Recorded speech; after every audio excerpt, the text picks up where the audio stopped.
శ్వేతపత్రం అని చెప్పేసి ఇప్పుడు అధికారంలోకి వచ్చినటువంటి కాంగ్రెస్ పార్టీ చెప్తుంది. శ్వేతపత్రం అని చెప్పేసి దిగిపోయినటువంటి బీఆర్ఎస్ పార్టీ చెప్తుంది. అసలు ఈ శ్వేతపత్రాలు ప్రజలకు అవసరం అంటారా? అంటే శ్వేతపత్రం అంటే ఇప్పుడు వాళ్ళు బీఆర్ఎస్ పార్టీ వాళ్ళు ఒక శ్వేతపత్రం అంటున్నారు. సరే, కాంగ్రెస్ ఇద్దరు రైటే. ఎందుకంటే కేటీ రామారావు గారు చెప్తున్నది సంపద పెంచాం, సంపద పెరిగిన మాట వాస్తవం. జీడిపి పెరిగింది, పర్ క్యాపిటల్ ఇన్కమ్ పెరిగింది, అగ్రికల్చర్ ప్రొడక్షన్ పెరిగింది. ఇవన్నీ ఆయన చెప్తున్న నిజమే. ఇంత పెరిగితే 5 లక్షల కోట్ల అప్పు ఎందుకు చేశారనే ప్రశ్న అయితే ఉండిపోతుంది. మీరు ఉత్పత్తి పెరిగి జీడిపి పెరిగితే, దాంట్లో ట్యాక్స్ బడ్జెట్ పెరిగితే మీరు ఆ బడ్జెట్ నుంచి అప్పులు తీర్చాలి కదా. మీరు అప్పులు తీర్చకుండా ఓడిపోయే ముందు కూడా మీరు అప్పు తీసుకున్నారు, 30 రోజుల అప్పు కూడా తీసుకున్నారు. కేటీ రామారావు గారు వాళ్ళ జవాబు చెప్పాల్సింది ఏంటంటే, ఆర్థిక వ్యవస్థ డెఫినెట్గా బాగుపడింది పారిశ్రామికీకరణలో. అందుకని హైదరాబాద్లో 9 సీట్లు గెలిచారు కదా. మీరు పరిశ్రమలు తెచ్చి చేసినందుకు 9. నిజానికి హైదరాబాద్లో ఇది బీజేపీకి పడవలసిన ఓట్లు. నిజంగా అర్బన్ మిడిల్ క్లాస్ అంతా కమ్యూనల్ అయిపోయారు వాళ్ళు, అంత మతద్వేషం ఇవన్నీ వచ్చేసినాయి దాన్ని.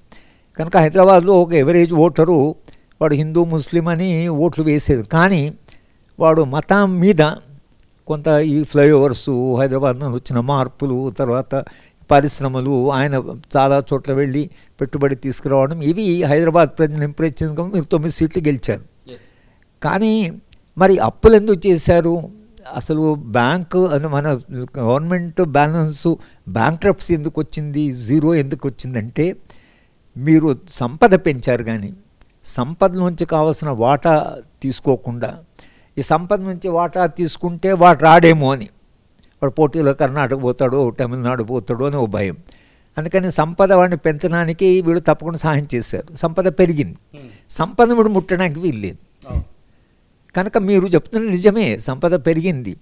కానీ వెల్ఫేర్ ఏమైంది, విద్యారంగం ఏమైంది, ఆరోగ్య రంగం ఏమైంది, సంక్షేమ రంగం ఏంది? ఎందుకు మనం వీటి కొరకు డబ్బులు కేటాయించలేకపోయాం అంటే, మీకు సంపద పెంచడమే మీరు మీ లక్ష్యం అనుకుంటే, సంపదలో ప్రజలకు సంబంధించిన కనీసమైన న్యాయమైన వాటా రాకపోతే ఇవాళ వచ్చిన ఎన్నిక ఫలితాలు వస్తాయి. కనుక మీరు శ్వేతపత్రం చెప్పినా కరెక్ట్గా మీరు చెప్పింది, మేము అది తప్పకుండా హైదరాబాద్ నగరము అభివృద్ధి చెందింది, సంపద తెలంగాణ సంపద పెరిగింది, అది నిజమే.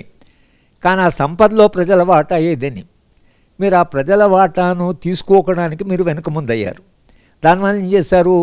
రాష్ట్రం నడపడం కొరకని, ప్రాజెక్టు కట్టడం కొరకని మీరు బిల్డింగ్లు కూడా మార్టిగేజ్ చేసి అప్పు తెచ్చుకున్నారు. కేటీ రామారావు గారు అంటే ఇంత అప్పు ఏదైతే పెరిగిందో అది పెరగడానికి కారణమో అప్పు ఎలా తీరుస్తామనుకున్నారు మీరు? అదే పద్ధతి కాంగ్రెస్ చెప్పండి, అదే పద్ధతిలో వీళ్ళు కూడా అప్పును తీరుస్తారు. కానీ మీరు శ్వేతపత్రం చెప్పి మేము చాలా అభివృద్ధి సాధించామనేది, అది నరేంద్ర మోడీ అక్కడ చెప్తున్నాడు, ఈయన ఇక్కడ చెప్తున్నాడు, అది మనం దాన్ని డిస్ప్యూట్ కూడా చేయడం లేదు. అది పెరిగిందనేది మనం అంగీకరిస్తున్నాం. కానీ ప్రజల జీవితాలు మెరుగు కాకుండా విద్యారంగం ఇంత అధ్వాన్నమైన విద్యారంగం చేసి, మొత్తం విశ్వవిద్యాలయం విధ్వంసం చేసి, ప్రభుత్వ స్కూళ్ళని పాడు చేసి, టీచర్స్ రిక్రూట్మెంట్ లేకుండా, ఇదెందుకు జరిగిందని. కనుక సంక్షేమానికి రాష్ట్రానికి బడ్జెట్కి సంబంధం ఉండాలి. రాష్ట్రము అభివృద్ధి చెందింది అంటే అర్థం ఏమిటంటే ప్రజల జీవితాలు బాగుపడుతున్నాయి అనేది దాని అర్థం.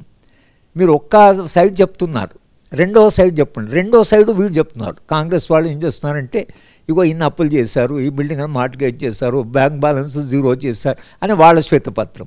ఈయన శ్వేతపత్రం అభివృద్ధి జరిగింది, ఇంత జీడిపి పెరిగింది, ఇంత ఉత్పత్తి పెరిగింది, వ్యవసాయ రంగం ఇంత మార్పు వచ్చింది ఆయన చెప్తున్నాడు. ఇద్దరు రైటే. మధ్యన మనం అడుగుతున్న ప్రశ్న ఏమిటంటే, సంపద పెరిగితే ప్రజల వాటా ఏమిటని ఒకటి అడుగుతున్నాము. ఇప్పుడు మీరు కాంగ్రెస్ పార్టీ ఈ జీరో బ్యాలెన్స్ వచ్చినటువంటి దీన్ని ఎట్లా మీరు దీంట్లోంచి వాటా తీసుకుంటారు, తర్వాత ఎట్లా మీరు రాజ్యాన్ని నడుపుతారు, రాష్ట్రాన్ని నడుపుతారు అనేది కాంగ్రెస్ పార్టీ. కనుక కాంగ్రెస్ ఇదే పాయింట్ సార్. ఇప్పుడు 6 గ్యారంటీలు అనేది ప్రతిదీ కూడా డబ్బుతో ముడిపడి ఉన్నటువంటిది. ఖచ్చితంగా సంవత్సరం పేరు మీద 1 లక్ష కోట్ల రూపాయల వరకు ఈ గ్యారంటీల ఇంప్లిమెంటేషన్ కోసమే పెట్టాల్సినటువంటి పరిస్థితి క్రియేట్ అయి ఉంది. ఈ ఇంప్లిమెంటేషన్ అనేది ఇప్పుడు కాంగ్రెస్ పార్టీకి సాధ్యమేనా? చాలా వరకు కొంతమంది ఐఏఎస్ అధికారులు, మాజీ ఐఏఎస్ అధికారులు సాధ్యం కాదు, మీరు ముందే చెప్పి ప్రజల్లోకి ఏమేమి తీసుకెళ్ళగలుగుతారో వాటిని తీసుకెళ్ళండి ముందుగానే ఉచిత సలహాలు అయితే ఇస్తున్నటువంటి పరిస్థితి. అంటే అందుకనే కాంగ్రెస్ పార్టీ జాగ్రత్త పడే ఎక్స్పెక్టేషన్స్ చాలా పెంచారు కదా ఎన్నికల్లో.